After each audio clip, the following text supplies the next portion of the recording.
بسم اللہ الرحمن الرحیم۔ ایک گاؤں میں ایک باپردہ خاتون رہتی تھی جن کی ڈیمانڈ تھی کہ شادی اس سے کریں گی جو انہیں باپردہ رکھے گا۔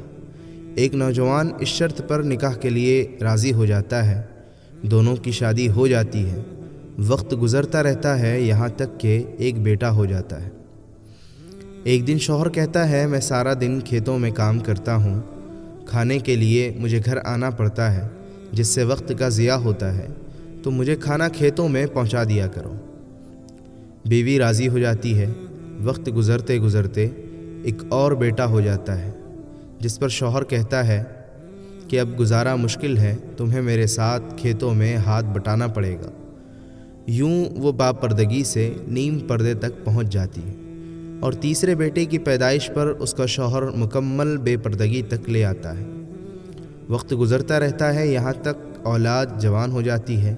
ایک دن یوں ہی بیٹھے بیٹھے شوہر ہنسنے لگتا ہے۔ بیوی سبب پوچھتی ہے تو کہتا ہے کہ بڑا تو پردہ کرتی تھی، آخر کار تیرا پردہ ختم ہو گیا۔ کیا فرق پڑا پردے اور بے پردگی کا؟ زندگی تو اب بھی ویسے ہی گزر رہی ہے۔ وہ بولتی ہے کہ تم ساتھ والے کمرے میں چھپ جاؤ، میں تمہیں پردے اور بے پردگی کا فرق سمجھاتی ہوں۔ شوہر کمرے میں چھپ جاتا ہے۔ عورت اپنے بال بکھیرے رونا پیٹنا شروع کر دیتی ہے۔ پہلے بڑا بیٹا آتا ہے، رونے کا سبب پوچھتا ہے۔ ماں کہتی ہے تیرے باپ نے مارا ہے۔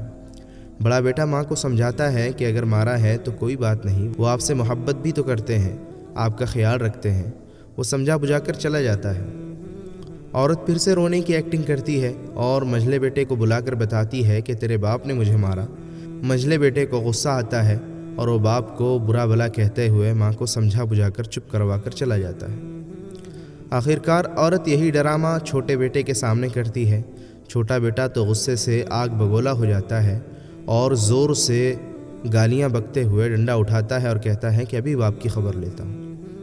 پھر عورت شوہر کو بلا کر بولتی ہے کہ پہلا میرے پردے کے وقت پیدا ہوا تو اس نے تیرا پردہ رکھا، دوسرا نیم پردے کے زمانے میں پیدا ہوا تو تیری آدھی لاش رکھ لی، جبکہ تیسرا جو مکمل بے پردگی کے زمانے میں ہوا تو مکمل طور پر تیرا عزت کا پردہ اتارنے گیا ہے۔